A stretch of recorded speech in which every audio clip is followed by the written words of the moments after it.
ஸ்ரீ குருப்யோ நமஹ. ஹரிஹி ஓம். ஆன்மீக மித்ரா நேயர்களை அன்புடன் வரவேற்கிறேன்.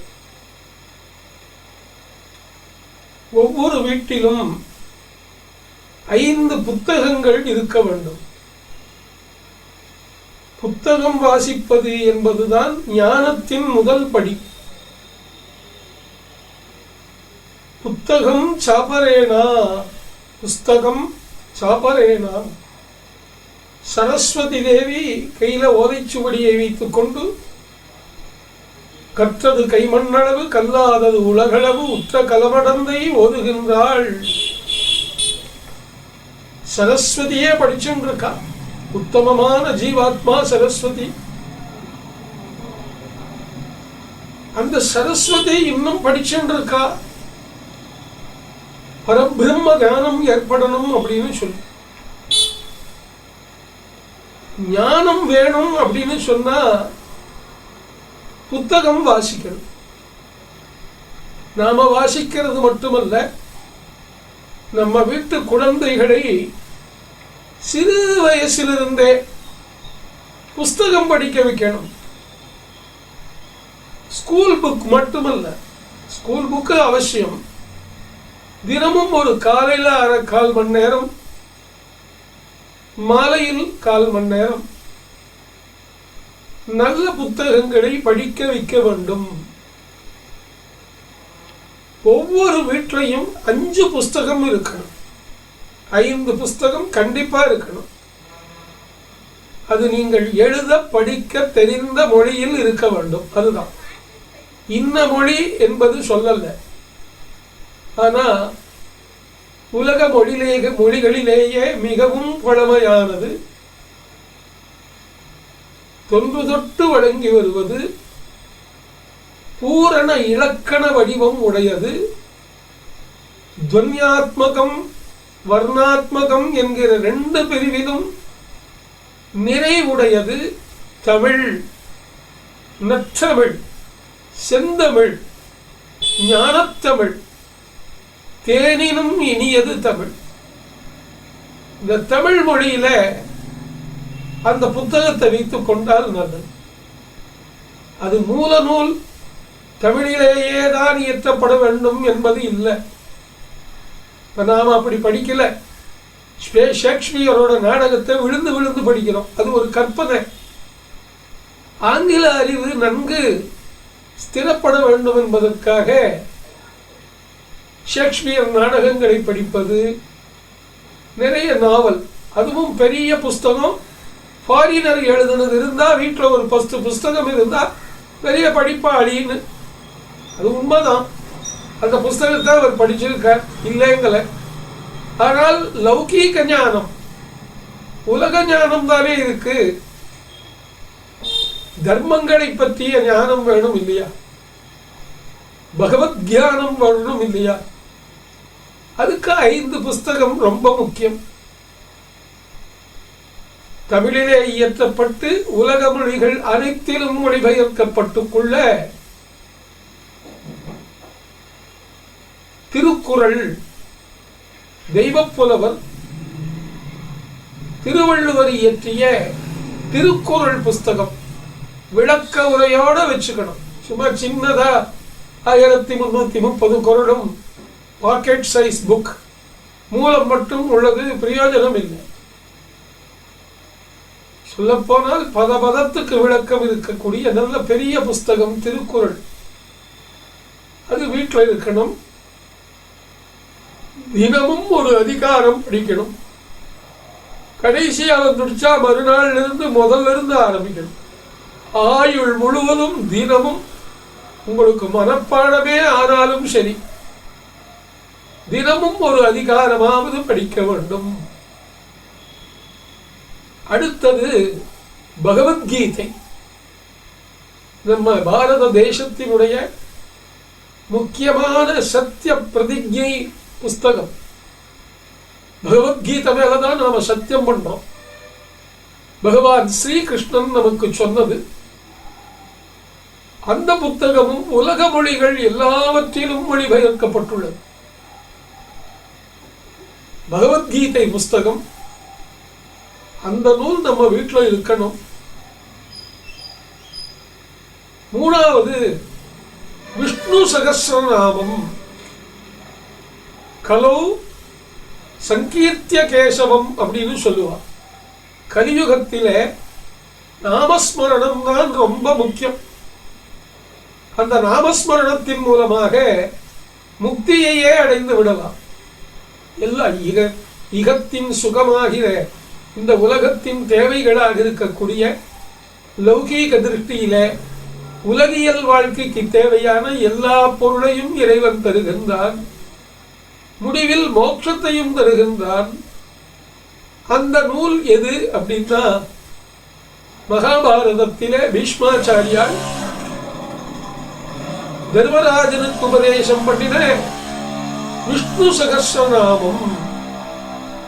அது ஒவ்வொரு நாமாவளிக்கும் விளக்கம் இருக்கிற புத்தகமாக வரும்.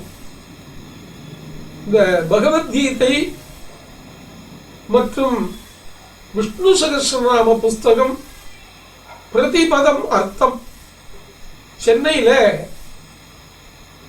சத்யநாராயணன் என்று சொல்லக்கூடிய ஒரு துவைத சித்தாந்தி அற்புதமா போட்டிருக்கார்.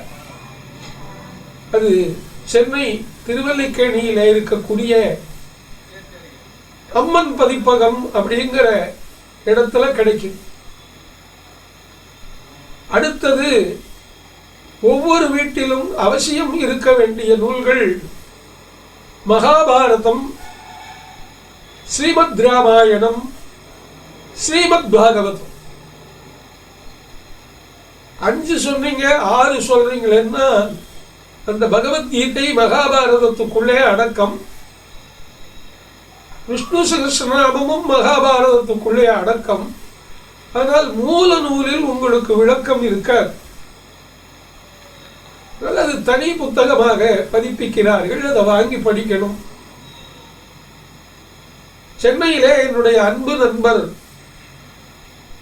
லக்ஷ்மணன் ஐயா அவர்களுடைய உமா பதிப்பகம் சகுந்தலை நிலையத்தில் பெரிய புக்கு, அப்பதெல்லாம் சின்ன புக்கா போடுறா இல்லையா, இவ பெரிய புக்கா போட்டிருக்கா.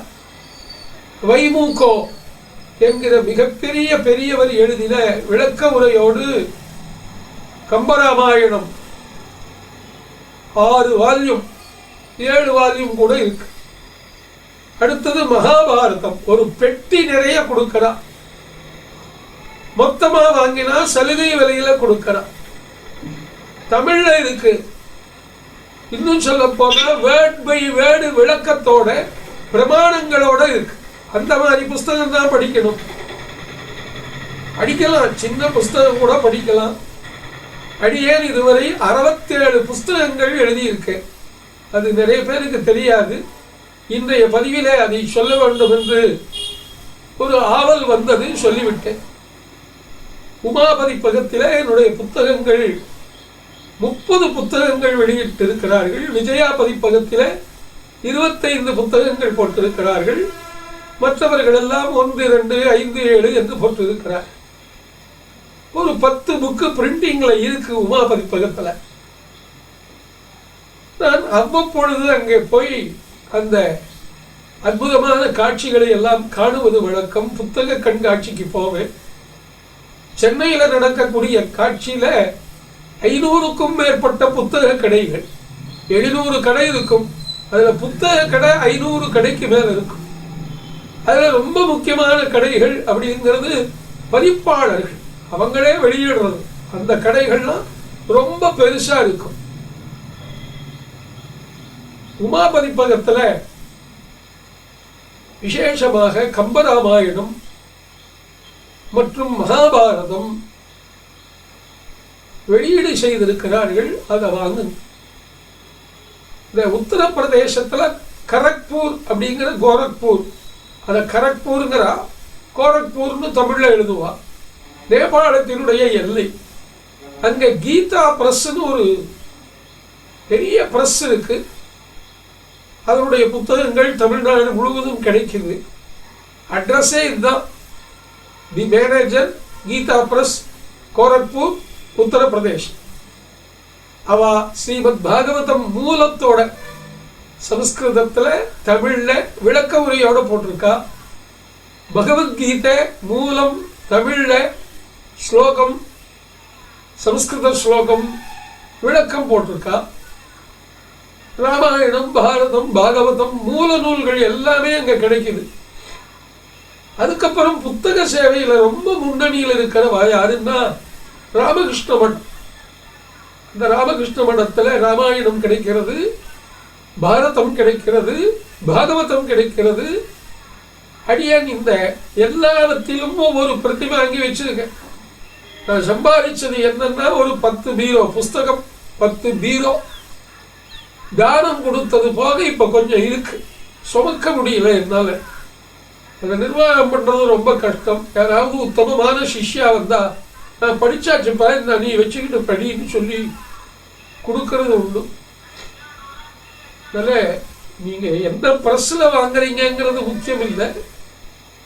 ராமாயணம் உங்க வீட்டில் இருக்கணும், மகாபாரதம் இருக்கணும், பாகவதம் கண்டிப்பா இருக்கணும், திருக்குறள் கண்டிப்பா இருக்கணும், பகவத்கீதை வியாக்கியானம், விஷ்ணு சஹஸ்ரநாமம் வியாக்கியானத்தோடு கூடிய புஸ்தகம் கண்டிப்பா உங்க வீட்டில் இருக்கணும், சிவபுராணம் இருக்கணும். மொத்தம் 5, மொத்தம் 7 சொல்லியிருக்கேன். ஆனா புத்தகம் 5: ராமாயணம், பாரதம், பாகவதம், திருக்குறள், சிவபுராணம்.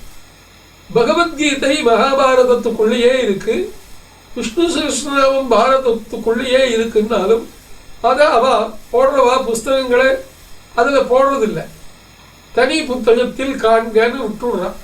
அதில் சென்னை திருவள்ளிக்கேணியில அம்மன் பதிப்பகத்தில் கிடைக்கிற விஷ்ணு சஹஸ்ரநாம பாஷ்யம், கீதா பாஷ்யம் இருக்கிறதுலே ரொம்ப டாப் மோஸ்ட் ஸ்கிரிப்ட் நல்லா இருக்கு. வாங்கி நீங்களும் வாசித்து உங்க வீட்டு உறுப்பினர்கள் எல்லாரும் வாசிக்கலாம். இப்ப நான் சொன்ன புஸ்தகத்தை ஆண்கள் தான் படிக்கணும்னு கிடையாது, பெண்கள் முக்கியமா படிக்கணும். ஒன்றும் தப்பு இல்லை, எந்த பாபமும் வராது.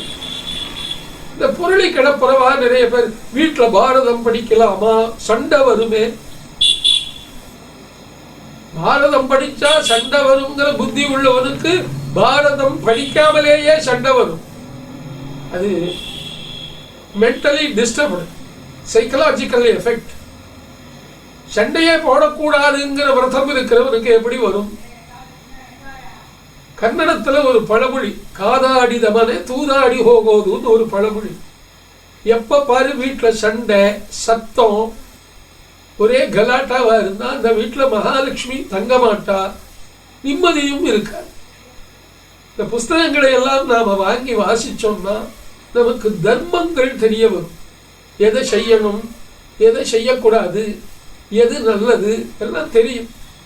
சின்ன வயசுல இருந்தே நம்ம குழந்தைகளை இந்த மாதிரி நல்ல நூல்களை படிக்க வைத்து அவங்களை நாம பிராக்டிஸ் பண்ணோம்னா அவர்கள் ஒழுக்கத்திலும் உயர்ந்து வருவார்கள், நல்ல ஞாபக சக்தி ஏற்படும், ஆரோக்கியம் மேம்படும், தங்களுடைய உலகாதாய கல்வியில நல்ல மார்க் வாங்கி நல்ல பொசிஷனுக்கு வருவா, வாழ்க்கையில ஆச்சாரங்கள் நல்லா இருக்கும், பேறுகள், வீடு மனை புத்திர பேரு, யோகங்கள், சம்பாத்தியம், மன நிம்மதி, ஒற்றுமை எல்லாம் கிடைக்கும். இவைகளெல்லாம் கிடைப்பதோடு மட்டுமல்ல, இறைவனுடைய பேரருளும் கண்டிப்பா கிடைக்கும். அதுதான் அங்க முக்கியம். அதனால நம்ம பெரிய நூல்களா, பெரியதில் பெரியது கேள் அப்படின்னு சொல்லுவான். பெரியதில் பெரியது கேள். அதனால பெரிய பெரிய புஸ்தகமா வாங்கி படிக்கணும். இதெல்லாம் புத்தக கண்காட்சிகள்ல கிடைக்குது. பெரிய டவுன்ல கோயம்புத்தூர், சேலம், திருச்சி, மதுரை, சென்னை, திருநெல்வேலி, இந்த மாதிரி பெரிய நகரங்கள்ல பெரிய புத்தக கடைகள்ல கிடைக்குது. நீங்க அங்க போய் கேட்டா அவங்க வாங்கி கூட கொடுப்பாங்க. இல்லை, இப்ப நான் சொன்ன புத்தகத்தை நெட்ல தேடி பாருங்க, அட்ரஸ் கிடைக்கும். நீங்க பிபிபி மூலமாகவோ கொரியர் மூலமாகவோ ஈஸியாக வாங்கிக்கலாம். இல்லை சென்னைக்கு போனால் அழகாக வாங்கிட்டு வரலாம். அவசியம் புத்தகம் படிக்கிற ஒரு பழக்கத்தை அதிகப்படுத்துங்க. 50 வருடங்களுக்கு முன்னாடி அது ரொம்ப சிறப்பாக இருந்தது. லைப்ரரிகள் இப்பவும் இருக்கு. ஆனால் லைப்ரரிக்கு போறவா கம்மியாயிட்டா. ஏதோ கேளிக்கை சம்பந்தமான காட்சிகளை பார்ப்பதிலும் சிரிப்பை பார்ப்பதிலும் தான் அதிக நேரம் செலவிடுகிறோம். பாட்டு கேட்பது, ஜோக் பார்ப்பது, இதுக்கெல்லாம் நிறைய செலவிடுறோம். அதை நான் தப்புன்னு சொல்லலை, அதுவும் அவசியம்.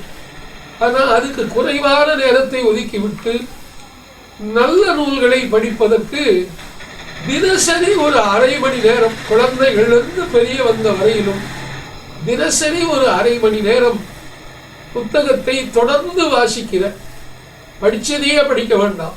நேற்றுக்கு எந்த பக்கத்தோடு நிறுத்தினீங்களோ நெக்ஸ்ட் டே நெக்ஸ்ட் பேஜ் அப்படி படிச்சுக்கிட்டே வாங்கோ. படிக்கிறதை என்கரேஜ் பண்ணுங்க. நினைச்சு பாருங்க. படிச்சதை நினைச்சு பார்க்கணும். நிறைய பேருக்கு தூக்கம் வரலைங்களா? ஒரே ஒரு வார்த்தை, நீங்க புத்தகம் வச்சு படிச்சு அப்படியே ஈஸி சேர்லையோ ஒரு சுகாசனமா இருந்துட்டு புஸ்தகம் வாசிச்சு பாருங்க. பின்னாடி இருந்து லைட் அடிக்கணும், முன்னாடி லைட் அடிக்கக்கூடாது. புத்தகத்துக்கு லைட் அடிக்கிற மாதிரி வச்சுட்டு படிச்சு பாருங்க, தூக்கம் தானா வரும். படிச்சதை நினைச்சு பாருங்க, தூக்கம் தானா வரும். இது ஒரு மெடிசனும் கூட. அதனால புத்தகங்கள் கற்போம், புத்தகங்களை வளர்ப்போம், புத்தகங்களை வாசி தீர்வோம். புத்தகங்கள் எழுதுகின்ற எழுத்தாளர்கள் வாழ்க, பதிக்கின்ற பதிப்பாளர்கள் வாழ்க, வாசிக்கின்ற வாசகர்கள் வாழ்க. எல்லாம் நலமே, நல்லதே நடக்கும். சர்வம் ஸ்ரீ கிருஷ்ணார்ப்பணமஸ்து. ஹரி ஓம்.